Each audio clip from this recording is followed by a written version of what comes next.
धर्मपुत्र राम विद्यावान धर्मा, इसलिए समय राजगद्दी के पद के कुर्सी राम को दे देना यह धर्म होगा। लेकिन जानती हो देवी, तुम्हारे पिता के साथ में मेरी ऐसी शर्त हुई थी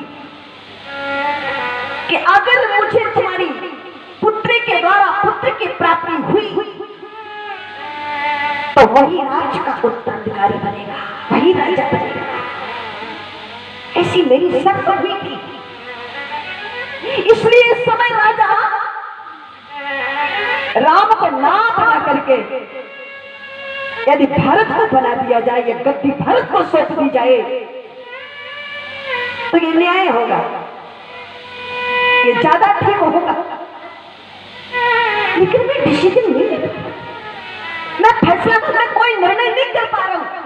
मैं नहीं सोच पा, मेरी बुद्धि काम नहीं कर रही है।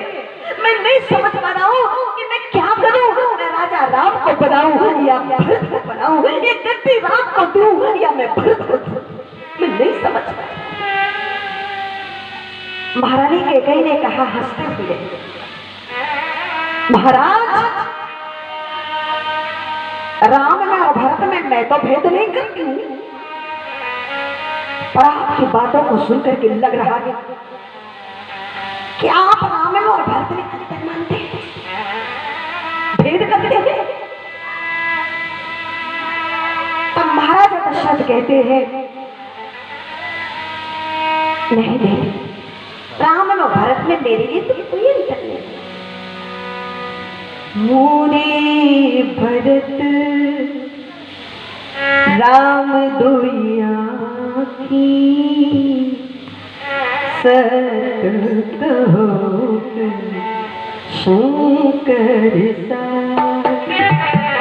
मोरे भरत राम दुइया की, मोरे भरत राम दुइया की सत कहो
सत्य कहो करि शंकर साथ। महाराज दशरथ ने कहा कि बाबा भोलेनाथ विश्वनाथ की सौगंध खा करके कहता हूं, मेरे लिए राम में और भरत में कोई भेद नहीं है। आज महाराज दशरथ कहते हैं, मोरे भरत राम दुइया बाबा भोलेनाथ की सौगंध दिखा करके कहता हूँ, मेरे लिए राम में और भरत में कोई भेद नहीं, कोई अंतर नहीं।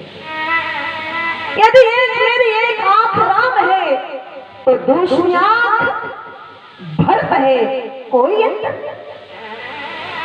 तो महारानी कैकेयी ने कहा, महाराज यदि राम में और भरत में आपके लिए कोई अंतर नहीं है तो आप मेरी एक प्रार्थना स्वीकार कर ले। क्या? बोले, इस समय आप वृद्धावस्था के समय में राज मुकुट आपके मस्तक पर शोभा नहीं देता है, इसलिए आप अपना राज मुकुट उतार करके राम के मस्तक पर रख दे और मैं अपना राज मुकुट उतार करके अपनी पुत्र वधू सीता के मस्तक पर रख दूंगी। क्यों? मैं अपने बहू बेटे श्री सीताराम को राजा रानी के रूप में देखना चाहती हूँ, मैं उनको राजा के रूप में देखना चाहती हूँ। महाराज, ये प्रस्ताव महारानी कैकेयी ने रखा कि कनक सिंहासन शीश समीता बैठई राम होए चित जेता, कनक सिंहासन शीश समीता बैठई राम होए चित जेता, कनक सिंहासन।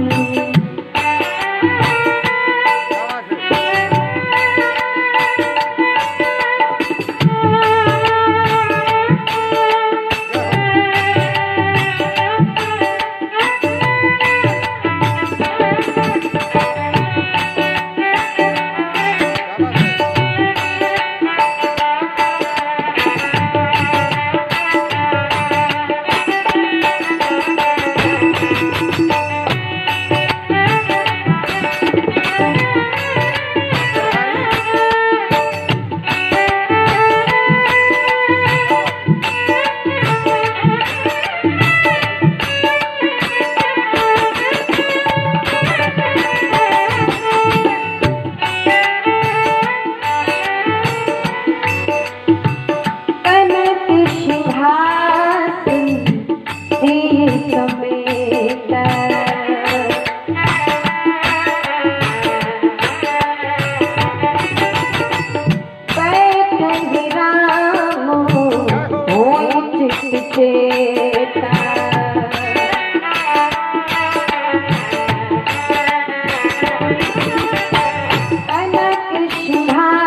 समेता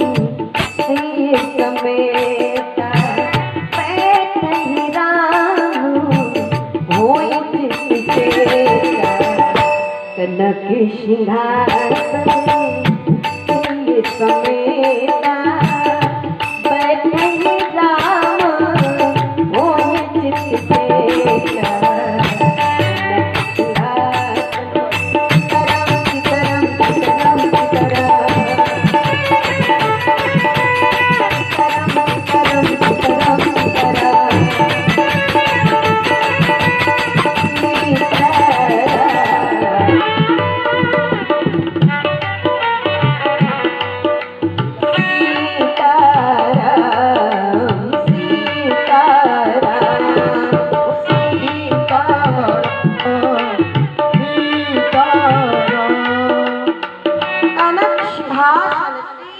जेता, बैठई राम होई चित जेता।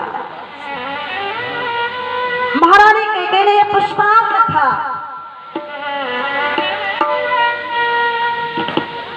राजा राम को बना दिया जाए। और जब महारानी कैकेयी ने यह प्रस्ताव रखा तो ये बात देवताओं को अच्छी नहीं लगी और देवताओं ने विचार किया कि राम जिस काम के लिए आया है, विप्रधेन सुरसन सहित लीन मनुज अवतार, वो मिशन राम का अधूरा रह जाएगा, वो कार्य संपन्न नहीं हो पाएगा। इसलिए देवताओं ने क्या किया, माता सरस्वती के पास गए और माता सरस्वती से प्रार्थना करके माता सरस्वती को अयोध्या में ले आए। और जब माता सरस्वती अयोध्या में आ गई तो मंत्रा के द्वारा महारानी कैकेयी की बुद्धि को बिगाड़ दिया। और कल्पना करना, सोचना, अच्छे लोग विराजमान हैं, सोचना जो महारानी कैकेयी राम को प्राणों से ज्यादा प्यार करती थी, जो महारानी कैकेयी जिसने महाराजा दशरथ के सामने राम राज्य का प्रस्ताव रखा कि मेरा बेटा राम राजा बने, आज वही महारानी कैकेयी की स्थिति क्या हो गई। तुलसीदास महाराज कहते हैं, भूमि शयन पट मोट पुराना और दिए डार तन भूषण नाना। आज वो महारानी कैकेयी कीमती रेशमी साड़ी को उतार करके फेंक दिया, आभूषणों को उतार करके फेंक दिया और बिना बिछोने के धरती पर सोई है। बड़े बड़े लंबे केशों को, बालों को खोले हुए धरती पर पड़ी हुई है, साधारण सी साड़ी पहने। ये हमने में तुलसीदास महाराज भूमि शयन पट मोट पुराना और दिए दान तन भूषण नाना, धरती पर पड़ी। और उस समय साज समय सानंद नृप गयो कैकेयी गए। संध्या का समय महाराजा दशरथ आए रानी कैकेयी के पास। रास्ते में मंत्रा मिल गई। महाराज ने मंत्रा को पूछ दिया, मंत्रे महारानी कहाँ? कोप भवन सुन सकते राहु भयवश अगुण परे न काऊ। कोप भवन में महारानी कैकेयी कोप भवन सुनते ही कदम पीछे संकुचित हो गए, आगे कदम नहीं बढ़ाया गया। महाराज